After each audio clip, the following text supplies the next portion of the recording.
चलो तो भाई, लोक देवता पढ़ रहे हैं अपन।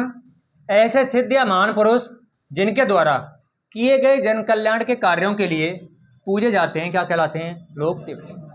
तो देखो, देवता तो राजस्थान में बहुत सारे हैं, लेकिन इन लोक देवताओं में से कुछ व्यक्तियों को पंचपीर की क्या दी गई है? संज्ञा दी गई है। पंचपीर का अर्थ है कि ऐसे लोक देवता जिन्हें हिंदू और मुस्लिम समान रूप से पूजते हैं, क्या कहलाते हैं? पंचपीर। हिंदू को किस रूप में पूजता है? देवता के रूप में, और मुस्लिम पीर के रूप। इसकी छोटी सी ट्रिक है, एक पागो राह में। तो पा से पाबू जी, गा से गोगा जी, रा से रामदेव जी, आ से अड़बू जी, और माँ से मेहा जी मांगले। ये 5 लोक देवता ऐसे हैं जिनको राजस्थान में क्या माना जाता है? पंचपीर। ठीक है, क्लियर है यहाँ तक? चलो भाई, अब पढ़ेंगे अपन। सबसे पहले लोक देवता कौन है? पाबू जी।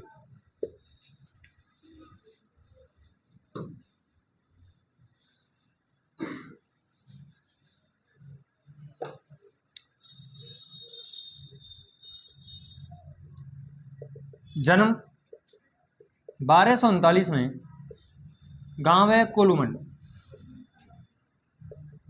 कहाँ पर है? फलौदी।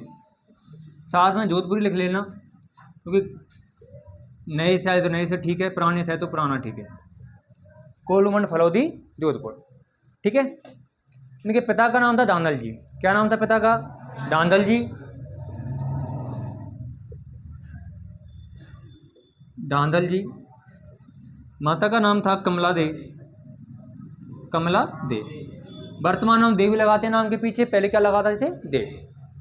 और पत्नी का नाम है फूलम दे। फूलम दे। दूसरा इनको कहते हैं सुप्यार दे। सुप्यार दे। ठीक है।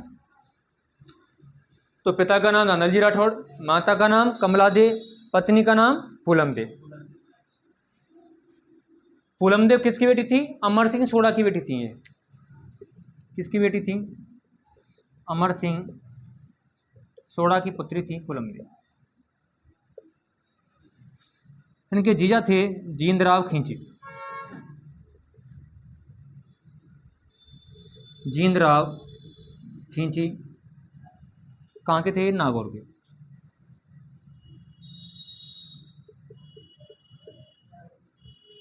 जींदराव खींची कहाँ के थे? नागौर के। और इनका ये वाहन था केसर कालमी घोड़ी थी। केसर कालमी घोड़ी थी। कौन सी? केसर कालमी।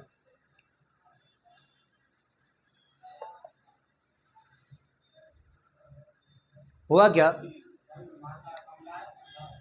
कौन सा भैया? कमला दे। पत्नी का नाम फूलम दे। हुआ क्या था कि जींदराव खींची ने, ये जो केसर कालमी घोड़ी बहुत सुंदर घोड़ी थी, तो जींदराव खींची से कई बार मांग चुका था। किससे? इनकी एक सहेली थी, इसकी फूलम देव की, देवल चारडी। तो देवल चारडी से कई बार इस घोड़ी को मांग चुके थे। कौन? जींदराव खींची। लेकिन देवल चारडी ने हर बार मना कर दिया।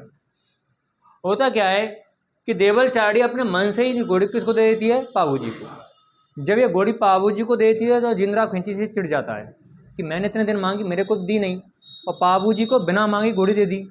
तो वो इनसे बदला लेने की आस में बैठा रहता है। कौन? जींदराव खींची, जो उनका जीजा था। होता क्या है आगे कि एक बार जींदराव खींची, हाँ पहले इसको सुन लो। देवल जो चारडी थी, जब इसको दिया था, किसको? पाबू जी को दी थी, तब एक बात कही थी किसने? देवल चारडी ने, कि देखो मैं केसर काल में आपको दे तो रही हूँ, लेकिन इतना याद रखना कि जब मेरे पर कोई मुसीबत आए तो आपको आना पड़ेगा। तो बोले कि मेरे को कैसे पता चलेगा कि आप पर कोई मुसीबत आई है? तो बोले जब भी मेरी घोड़ी हिन्नाए तो आप समझ जाना कि मेरे ऊपर कोई ना कोई मुसीबत आ गई है। बोले ठीक है। होता क्या है, बाद में इनकी शादी वाले दिन की घटना होती है। तो घोड़ी अचानक से हिनाने लग जाती है, तो पता चल जाता है कि देवल चारडी के कोई ना कोई मुसीबत आ गई है। उसी टाइम पर पाबू जी यहाँ से निकल जाते हैं और कहाँ पहुँच जाते हैं? डेंचू गाँव। कौन सा गांव है? डेंचू गांव पहुँच जाते हैं, जहाँ पर वो देखते हैं कि जींदराव जो खींची है वो देवल चारडी की देवल चारडी की गायों को लेकर के जा रहा है। तो इसीलिए इसमें जींदराव खींची में और पाबू जी में क्या होता है? युद्ध होता है। और इस युद्ध में पाबू जी का मारे जाते हैं। तो 24 वर्ष की उम्र में पाबू जी क्या हो जाती है, मृत्यु। कहाँ पर होती है, देचू गांव। ठीक है। अब इसमें कई उपनाम आते हैं पाबू जी के। तो उपनाम पाबू जी के, हाड़ फाड़ पाबू जी, हाड़ फाड़ पाबू जी। देखो हमारे राजस्थान के जितने भी लोक देवता हैं वो ज़्यादातर उनके जो प्राण प्राण उन्होंने दिए हैं वो गायों की रक्षा के लिए हैं। तो ज़्यादातर देवताओं के नाम के साथ लगा हुआ गायों के देवता, गायों के रक्षक, गौरक्षक, गायों के रक्षक देवता, प्लेग रक्षक देवता, लक्ष्मण जी का अवतार,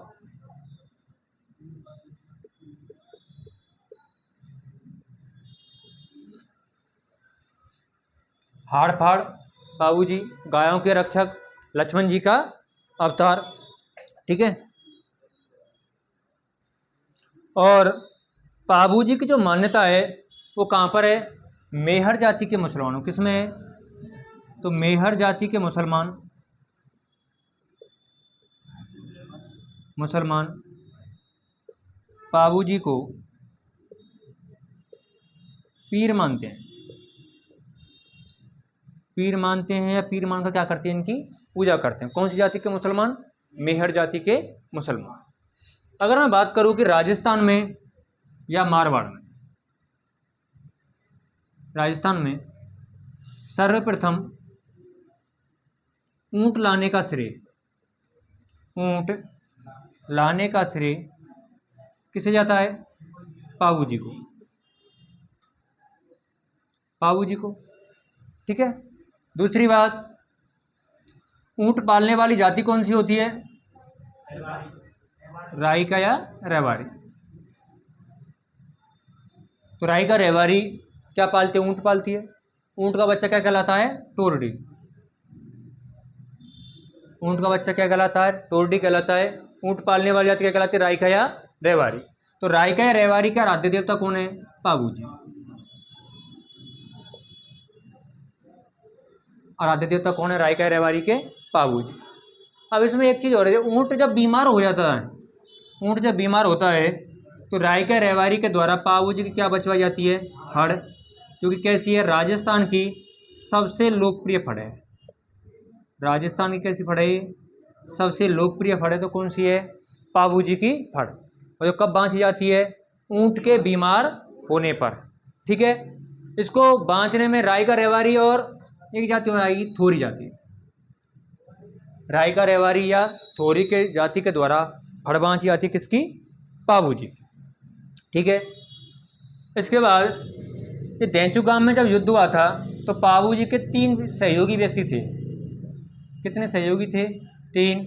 उनके नाम है, एक है चांदा, डेमा और हरमल। तो 3 व्यक्तियों ने पाबू जी की सहायता की थी इस युद्ध में, देंचू वाले में। क्या क्या नाम है, चांदा, डेमा और तीसरा कौन है, हरमल। ठीक है। अच्छा, पाबू जी की जो फड़ बांची आती है किस वाद्यंत्र के साथ बाजी जाती है, रावण हत्ता। तो वाद्यंत्र कौन सा बजेगा यहाँ पर, रावण हत्ता। रावण हत्ता वाद्यंत्र के साथ पाबू जी क्या बांची जाएगी, फड़ बांची जाएगी। हाँ,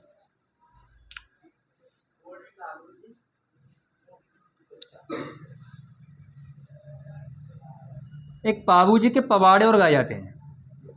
पाबू जी के पवाड़े किस वाद्य के साथ गाए जाते हैं, तो भाई माठ वाद्यंत्र के साथ पाबू जी के पवाड़े गाए जाते हैं। तो पाबू जी के पवाड़े माठ वाद्यंत्र के साथ में और पाबू जी की फड़ रावण हत्ता वाद्यंत्र के साथ।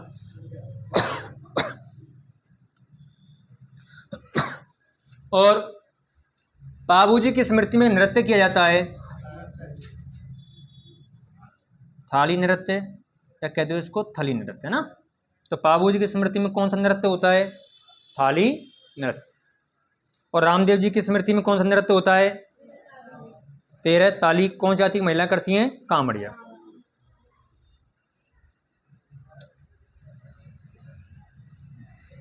चैत्र अमावस्या, चैत्र अमावस्या को कोलूमंड में क्या लगता है इनका, मेला बढ़ता है किसका? पाबू जी का।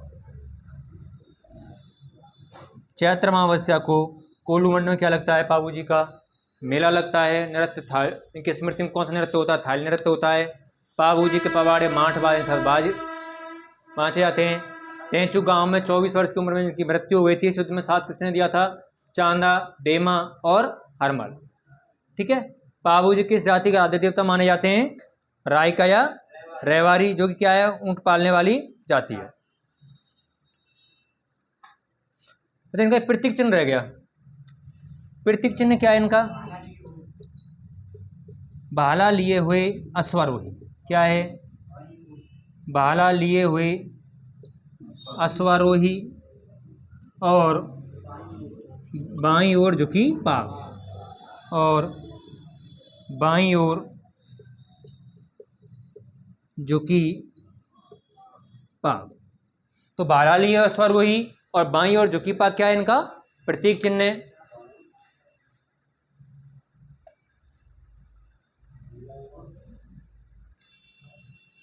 क्लियर है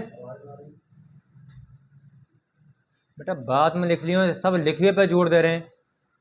बोर्ड कहीं भाग रहा है क्या? समझ लो पहले इसको, उसके बाद लिख लेना। लिखने के लिए आपके पास किताबें बहुत हैं। समझ में आया कि नहीं आया? नहीं आया दोबारा बताऊं इसको भी। आ गया है तो लिख लो।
हो गया भैया?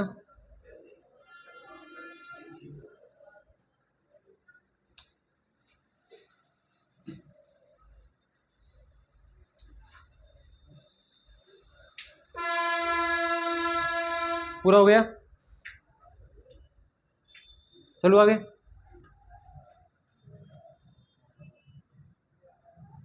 अपने अगले देवता हैं गोगा जी।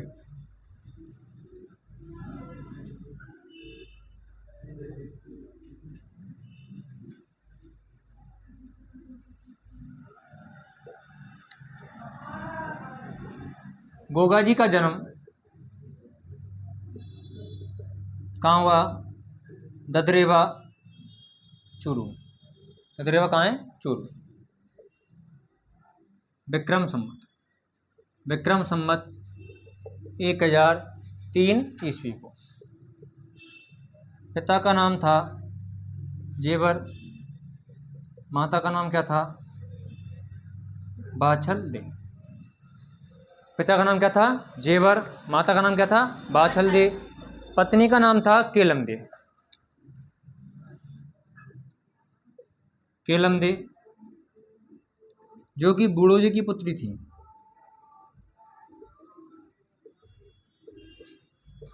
किसकी पुत्री थी ये? बूढ़ो जी की। क्या नाम है इनका? केलम दे। अब देखो हुआ क्या, पहले एक के गुरु और थे, क्या नाम था उनका? गुरु गोरखनाथ। गुरु लिखा है, गुरु थे इनके गोरखनाथ। कौन से संप्रदाय से थे?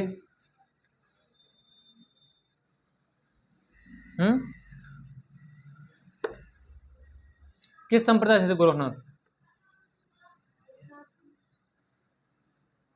मैंने आपको एक चीज़ बताई है, जब नाम के पीछे नाथ लग रहा है इसका मतलब नाथ संप्रदाय का व्यक्ति है वो।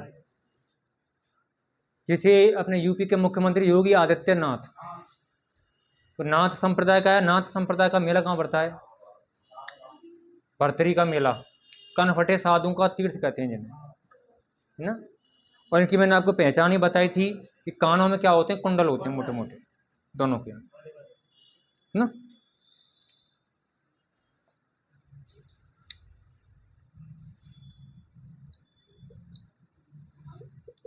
इनको क्या बोलते हैं? महमूद गजनवी ने इनको क्या बोला है? जिंदा पीर।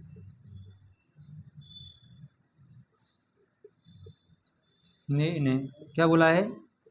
जिंदा पीर कहा है, क्योंकि महमूद गजनवी के साथ इनका युद्ध हुआ था, इसलिए इनको क्या बोला गया था? जिंदा पीर। ठीक है, वाहन रह गया। वाहन क्या है इनका?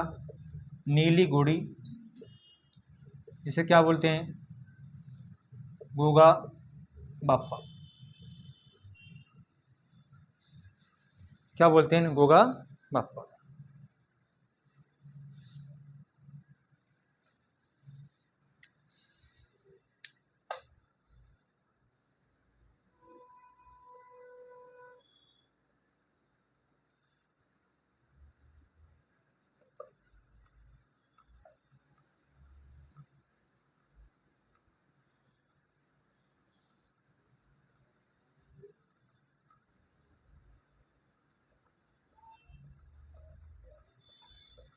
उपनाम क्या है इनके?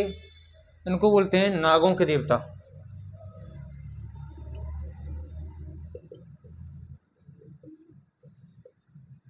नागों के देवता, नागराज के अवतार,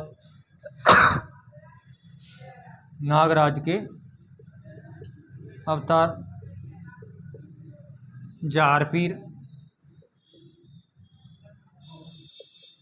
या जिंदा पीर। गायों के रक्षक कह दो उनको, कोई दिक्कत नहीं है। गोगा पीर कह दो। मुसलमान क्या बोलते हैं इनको? गोगा पीर। मुस्लिम क्या मानते हैं इनको? गोगा पीर। तो ये क्या है भाई? इनके उपनाम है।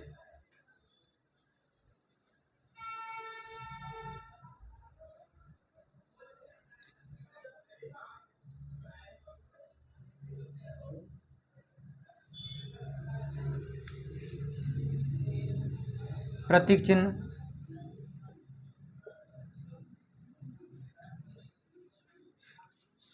खेजड़ी वृक्ष के नीचे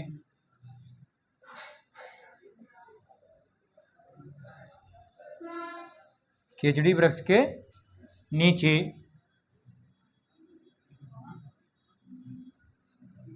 इनके थान बने होते हैं, जहां मूर्ति के स्थान पर सर्प का चित्र अंकित होता है। अंकित होता है, इसका मतलब है इनकी कोई मूर्ति नहीं होती है, सिर्फ किसका चित्र अंकित होता है? सर्प का।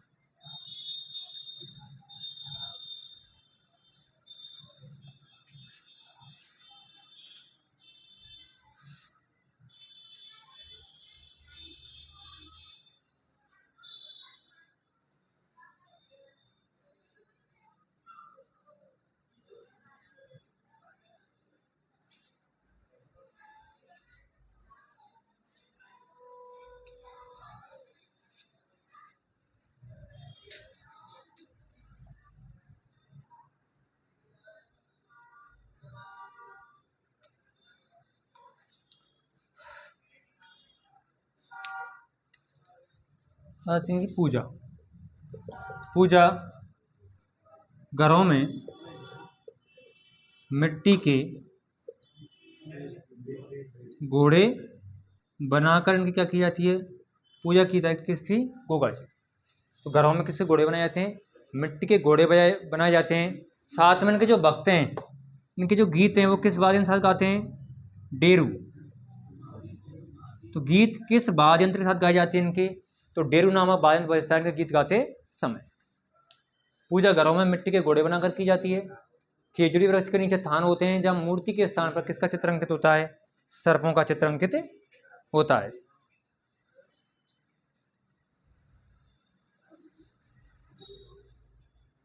इसके बाद किसान खेत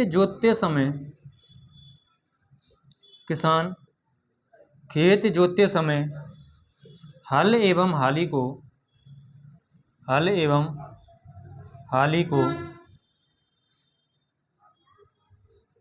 राखी बांधता है। राखी कह लो, धागा कह लो, बांधता है, जिसे क्या बोलते हैं? गोगा राखड़ी। जिसे गोगा राखड़ी कहा जाता है। तो किसान खेत जोतते समय एक धागा बांधता है, जिसे किस नाम से जाना जाता है? गोगा राखड़ी के नाम से जाना जाता है।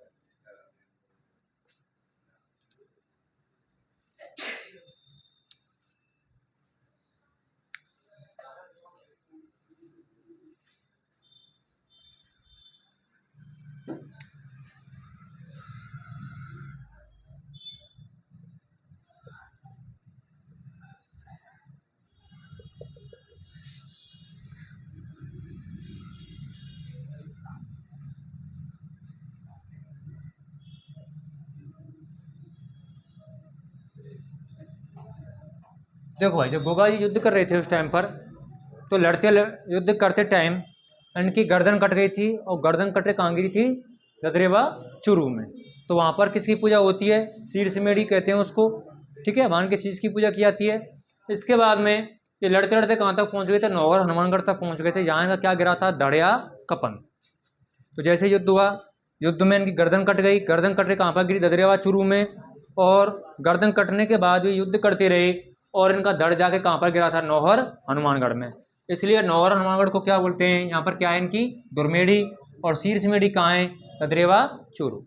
तो पूछता रहता है इसको कि शीर्षमेढ़ी और दुर्मेढ़ी। तो सिर कहाँ गिरा है इनका? ददरेवा चूरू में।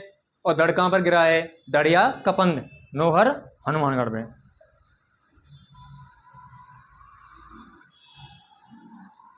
इसके बाद इनका मेला, तो मेला कब बढ़ता है इनका? तो भाद्रपद कृष्ण नवमी को गोगा जी का क्या बढ़ता है भाई?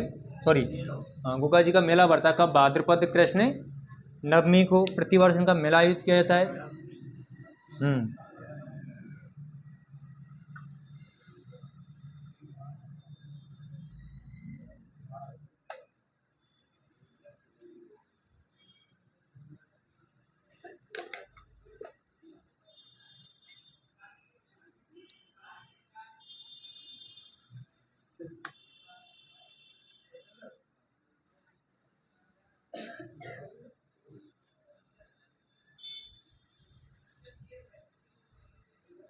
इसके बाद में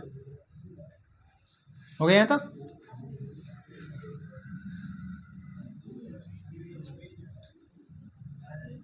गोगा मेढ़ी। गोगा मेढ़ी, इसका निर्माण किस प्रकार हुआ है? मकबरा नुमा फिरोज शाह तुगलक ने करवाया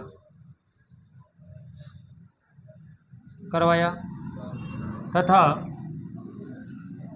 इसे वर्तमान स्वरूप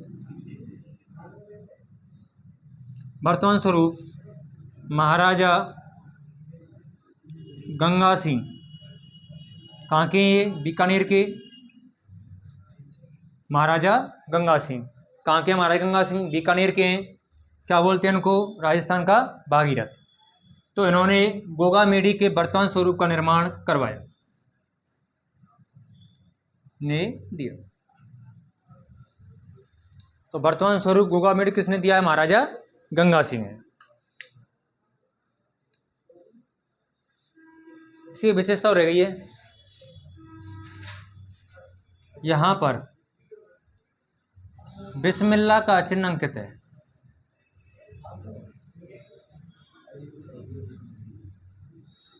यहाँ पर बिस्मिल्लाह का चिन्ह अंकित है या बिस्मिल्लाह लिखा हुआ है। कहाँ पर? गोगा मेडी पर।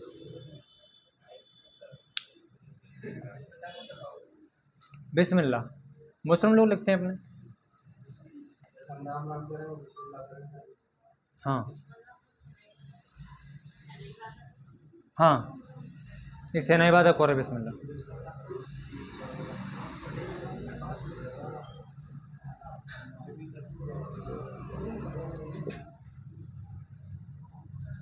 इसके बाद पड़ी रोपड़, गोगा जी के मंदिर के आसपास का जंगल क्या कहलाता है? पड़ी रोपड़ कहलाता है। ठीक है, एक शब्द और आता है इसके लिए, ओरड़। ओरड़ यहाँ के लिए नहीं है, वो अपने संत संप्रदाय पढ़ेंगे तब आएगा। इसको क्या बोलते हैं? पड़ी रोपड़। और पड़ी रोपड़ क्या है? गोगा जी के मंदिर के आसपास का जंगल। गोगा जी की ओल्डी, ओल्डी कहाँ पर है? ये सांचौर जालौर। सांचौर कहाँ है? जालौर। इसका निर्माण पाटन के 2 कुमार भाइयों ने करवाया था। इसका निर्माण पाटन के 2 कुमार भाइयों ने करवाया।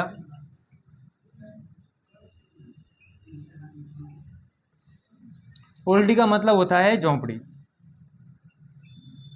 ओल्डी का अर्थ क्या होता है? झोंपड़ी होता है। तो गोगा जी की ओल्डी, गोगा जी की झोंपड़ी का निर्माण कहाँ पर हुआ है? सांचौर जालौर में। और इसका निर्माण किसने करवाया है? तो पाटन के 2 कुमार भाई थे, उन्होंने इसका निर्माण करवाया है। ठीक है भाई।